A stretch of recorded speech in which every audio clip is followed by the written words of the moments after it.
देश की नीतियां बनती हैं तब तक हमारा विकास सही मानने में नहीं हो सकता।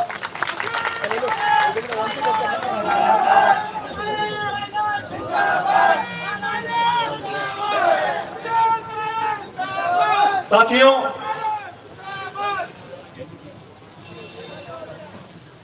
दो 2013 के अंदर चुनाव हुए थे। उस समय हमारी कांग्रेस की सरकार चुनाव हार गई थी। हम लोग सड़कों पर आए, 5 साल तक आप सबने सहयोग दिया और 5 साल की कड़ी मेहनत के साथ सब लोगों ने योगदान दिया, हमने सरकार बनाई। उन 5 सालों में वसुंधरा जी की सरकार राजस्थान में थी। हमने चुनौती दी थी वसुंधरा जी की सरकार को कि आपके भ्रष्टाचार, आपके काले कारनामों को हम एक्सपोज करेंगे। और 2018 में जब जनता ने भाजपा की सरकार दी तो इस विश्वास पे दी थी कि उस 5 साल में जो लगातार गड़बड़ हुई, घोटाले हुए, उस पर हम जांच करेंगे और जो मुलजिम पाए जाएंगे उन पर कार्रवाई करेंगे। आप सबको याद होगा वसुंधरा जी की सरकार में हमने लगातार आरोप लगाए थे। खान का घोटाला हुआ, उससे पहले कालीन का घोटाला हुआ था। अधिकारी नेता जो उस वक्त भ्रष्टाचार में लिप्त थे, हमने कहा था उन पर कार्रवाई करेंगे। हमारी सरकार को 4 साल हो गए। मैं उम्मीद करता हूं कि चुनाव आने से पहले भाजपा की सरकार ने जो जो भ्रष्टाचार किए थे, जिनको हमने जाके पब्लिक में कहा था, उन सब लोगों का जो उस कार्यकाल में भ्रष्टाचार में फंसे हुए थे, उनका एक्सपोज हम करेंगे और न्याय लोगों को दिलाएंगे ताकि जनता हमारी बात पर विश्वास कर सके। जो लोग भ्रष्टाचार फैलाकर गरीबों की जेब पर डाका डालकर अपना पेट भरते हैं, उनको राज करने का अधिकार नहीं है। 11 महीने बाद चुनाव होंगे और आप सब जानते हो हमारी स्थिति जो पहले पाली में, जालौर में, सिरोही में थी, उसमें थोड़ी कमी आई है। और मैं चाहता हूं सब नौजवान, सभी किसान, अगड़े पिछड़े, हर जाति बिरादरी के लोग, महिला, बुजुर्ग मिलकर आने वाले समय में संगठन को मजबूती दें। राहुल गांधी जी ने जो ऐतिहासिक और साहसिक यात्रा निकाली है, उसका कोई सानी नहीं है। 7 सितंबर पिछले साल कन्याकुमारी से पैदल चले और 3400 किलोमीटर तक प्रतिदिन 25 से 30 किलोमीटर चलकर एक संदेश पूरे देश में दिया है। देश में जो नफरत का, टकराव का, द्वेष का, घृणा का, प्रतिशोध की जो भावना फैलाई है, उसके विरोध में निकल पड़े हैं। पूर्व मुख्यमंत्री प्यार का, प्रेम का, मोहब्बत का पैगाम निकले हैं। उनकी यात्रा 30 तारीख को समाप्त हो रही है, लेकिन कांग्रेस पार्टी ने उस यात्रा के बाद एक और अभियान चालू किया है, हाथ से हाथ जोड़ो अभियान। कांग्रेस का चुनाव चिन्ह हाथ है। आप जानते हो पिछले 30 सालों में 5 साल सरकार बीजेपी की, सरकार कांग्रेस की। और जो लोग भ्रष्टाचार में लिप्त रहे, भाजपा के कार्यक्रम में आप सब जानते हो, जमीन के उनका नाम जिन लोगों के साथ जुड़ा था, उन पर कार्रवाई होनी। और केंद्र में बैठी सरकार हमारे नेताओं पर झूठे आरोप लगाती है। राहुल गांधी, सोनिया गांधी जी के ऊपर केस दर्ज कर दिया ईडी का, इनका, उनको पूछताछ के लिए बुलाया जाता है। गांधी परिवार ने दूसरे शहादत दी है देश के लिए, इंदिरा जी ने, राजीव गांधी जी ने।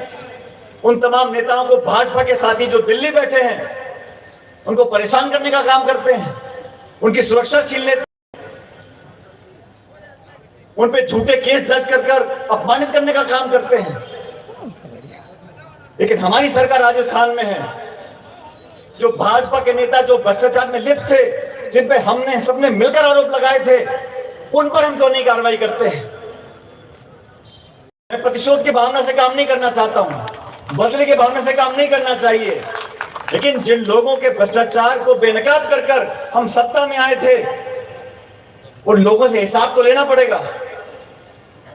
मैं प्रदेश का अध्यक्ष था, 2013 से 18 तक लगातार वसुंधरा जी की सरकार को मैंने चुनौती दी। हर घोटाले में आरोप लगते थे उनके ऊपर, और हमने वादा किया था कि सरकार बनाने के बाद हम निष्पक्ष जांच कराएंगे और जांच होने के बाद दोषी को सजा जरूर मिलेगी, ताकि लोगों का, जनता का, व्यवस्था में इकबाल कायम रहे। अभी भी हमारे पास समय है, 11-12 महीने बचे हैं। मुझे पूरा विश्वास है जिन लोगों ने गरीबों के साथ धोखा किया, बड़े बड़े घोटाले किए, जिन घोटालों को हमने जाके एक्सपोज किया है, उस पर सख्त कार्रवाई होनी चाहिए। नहीं तो अगली बार चुनाव में जाकर हम जब आरोप लगाएंगे तो जनता को विश्वास करने के लिए कुछ तो हमें देना पड़ेगा। दोस्तों, किसानों के लिए बिजली हो, पानी हो, बीज हो, खाद हो, फसल की खरीद हो, ट्रैक्टर हो, बोरिंग हो, ये व्यवस्था हम लोग करते हैं तो किसी पे एहसान नहीं कर रहे हैं। हम जब बड़े बड़े उद्योगपतियों को, इस देश के जो बड़े बड़े हवाई अड्डे हैं, रेलवे लाइन है, बीमा कंपनी है, बिजली कंपनी है, खान है, उनको घाटा दिखाकर औने पौने दाम में अगर दे सकते हैं तो देश की 2/3 जनता जो कृषि पर निर्भर करती है, उन लोगों को समर्थन मूल्य नहीं दे सकते, समर्थन मूल्य पर खरीद नहीं कर सकते। केंद्र सरकार को मैं सचेत करना चाहता हूं, आप 8.5 साल से सत्ता में बैठे हैं, किसान सम्मेलन आपको ना किसान की परवाह ना गरीब की परवाह है। गैस का सिलेंडर 1150 रुपए का बिक रहा है, पेट्रोल डीजल 100 रुपए लीटर बिक रहा है, राजस्थान को खाद नहीं मिलता, यूरिया नहीं मिलता, डीएपी नहीं मिलता। आप पक्षपात की राजनीति करते हो।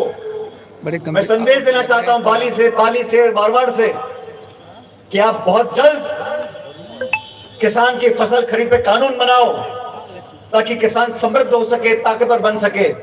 हम सब जानते हैं जब किसान को 50,000 लाख रुपए की जरूरत पड़ती है, कितनी मुश्किल से उसको पैसे की व्यवस्था कर पाता है। वो बैंक के 100 चक्कर काटता है, उसकी जूतियां घिस जाती हैं। बैंक मैनेजर पहले प्रमाण पत्र मांगता है, फिर एनओसी मांगता है, फिर स्टैंप मांगता है, फिर क्या गिरवी रखोगे मांगता है। इतना करने के बाद भी उसको बीच में किसी दलाल को 2-5 हजार रुपए रिश्वत खिलानी पड़ती है, तब जाके उसका लोन मिलता है उसको। और जो बड़े बड़े सेठ हिंदुस्तान के जो खरबों रुपए डकार गए, वो एक फोन करते हैं और बैंक का मैनेजर उल्टे पांव दौड़ता हुआ चला जाता है चेक लेकर के, लो सेठ जी आपका चेक आपका। जब तक हम किसान को मजबूत नहीं करेंगे, किसान परिवार को ताकत नहीं देंगे, उनको संसाधन नहीं देंगे, उनके लिए अच्छे कानून नहीं बनाएंगे। मुझे फक्र है साथियों, मनमोहन सिंह जी देश के प्रधानमंत्री थे, मैं सरकार में मंत्री था, किसानों ने मांग नहीं करी, लेकिन सोनिया गांधी जी ने, मनमोहन सिंह जी ने, हमने बैठ के दिल्ली से किसानों का 72,000 करोड़ रुपए का ऋण माफ किया था, जो छोटे किसान थे। और आज की सरकार किसान के खाते में डालती है 2,000 रुपये और दिन भर नाचते फिरते हैं कि हमने किसान का बहुत कल्याण कर दिया। अरे आप लाखों करोड़ रुपए उद्योगपतियों के माफ कर सकते हो तो किसान की क्यों नहीं कर सकते? हमारी केंद्र की सरकार थी कांग्रेस की, 14 करोड़ लोगों को हमने गरीबी रेखा से ऊपर उठाया, नरेगा कानून बनाया, सूचना का कानून बनाया, शिक्षा का कानून बनाया, सूचना का अधिकार का कानून बनाया, खाद्य सुरक्षा का कानून बनाया, अधिकार बनाया। जो व्यक्ति गांव गरीब के दिल को समझ सकता है, दुख को समझ सकता है, वही अपनी कुर्सी का सदुपयोग करता है। जो जज्बात से, धर्म से, जाति से, भाषा से, मंदिर मस्जिद से, हिंदू मुसलमान के नाम पर वोट लेकर आते हैं, वो चुनाव के समय उन्हीं जज्बातों को भड़काते हैं। आपने क्या योगदान दिया? भाजपा के साथी से पूछना चाहता हूं मैं, देश की आजादी में क्या योगदान दिया आपने? और सरकार बनने के बाद क्या योगदान दिया आपने?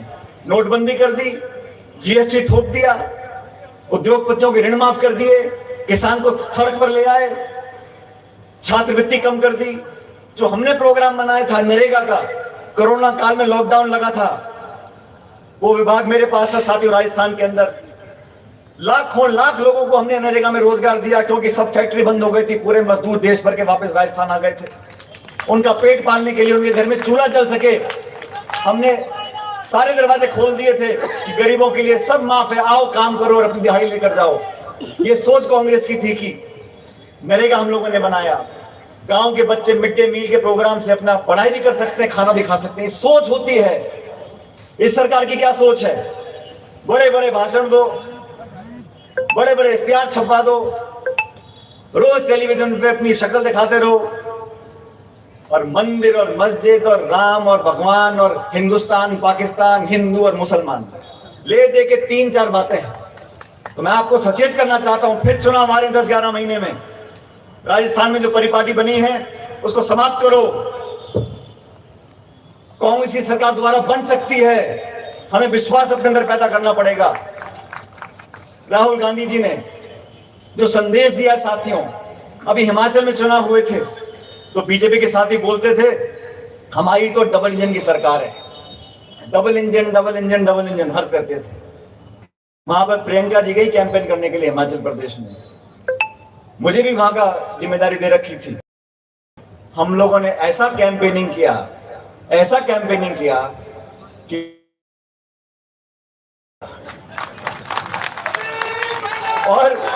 और मैंने कहा उस दिन, मैंने कहा ये हिमाचल में सरकार कांग्रेस की बन गई, बीजेपी का एक इंजन फेल हो गया हिमाचल में, दूसरा इंजन फेल करेंगे 24 दिल्ली में, और ये हो सकता है हम कर दिखाएंगे। लेकिन संगठित होने की जरूरत है, छत्तीस कौम को साथ में चलने की जरूरत है। जो मार्गदर्शन सोनिया जी ने दिया है, राहुल जी ने दिया, उस रास्ते पर हमें चलना पड़ेगा।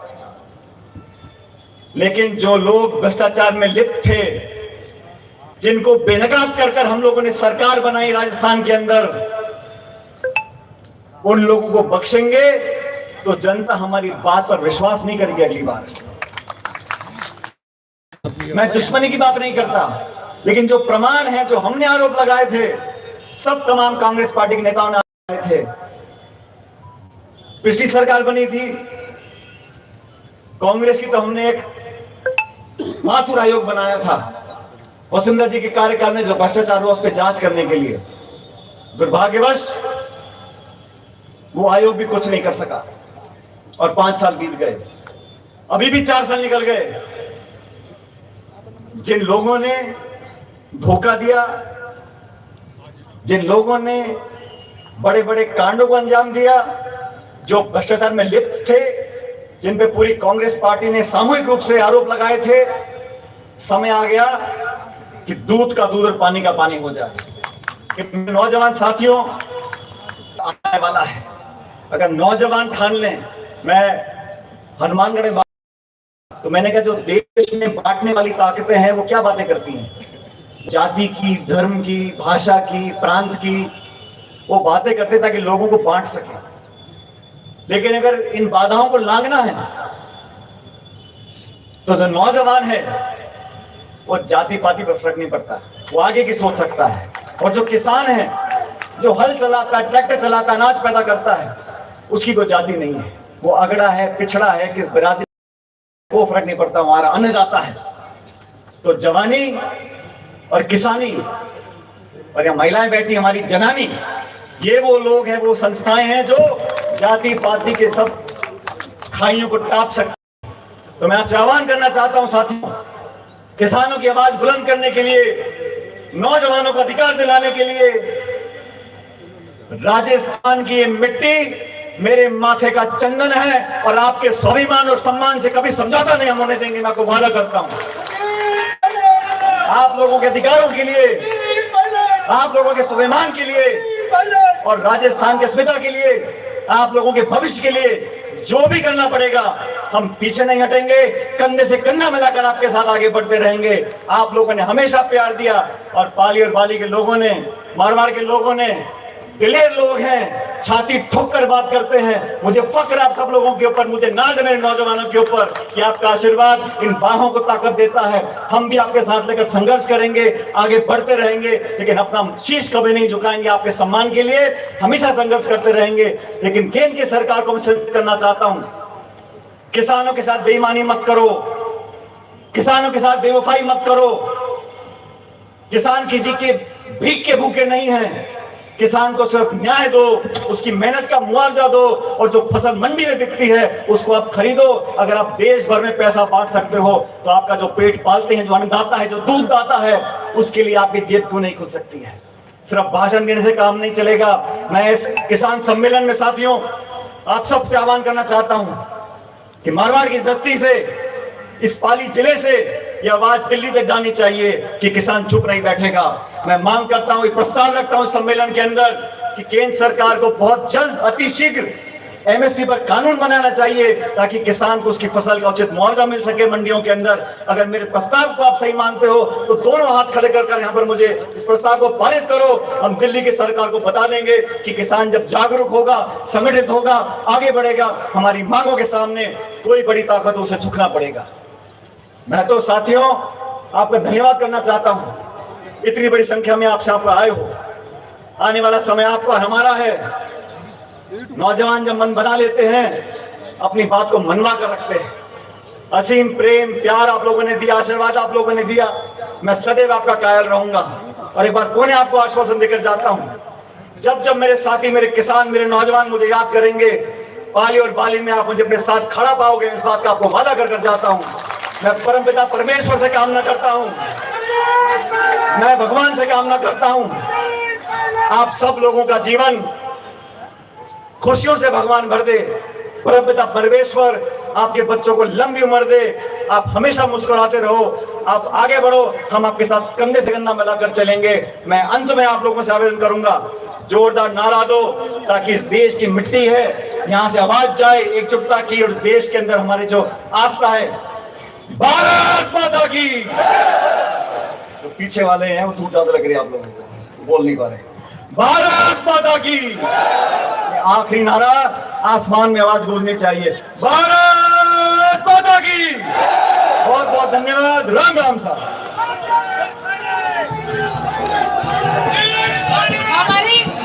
हमारी जो रेस्क्यू टीम है उनके द्वारा आदरणीय सचिन पायलट साहब का स्वागत। बहुत सही बात कही आदरणीय पायलट साहब ने कि बड़े बड़े लोग जब बैंकों में कर्जा लेने जाते हैं तो उनको जल्दी से लोन दे दिया जाता है और हमारे किसान भाइयों को बार बार चक्कर काटने पड़ते हैं।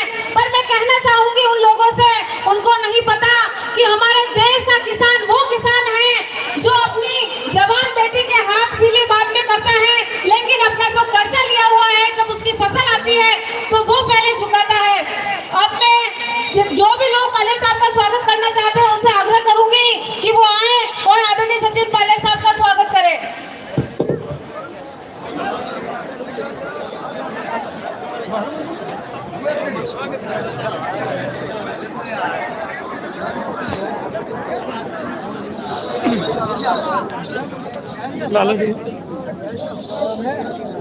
लादने आई जाओ। ला ला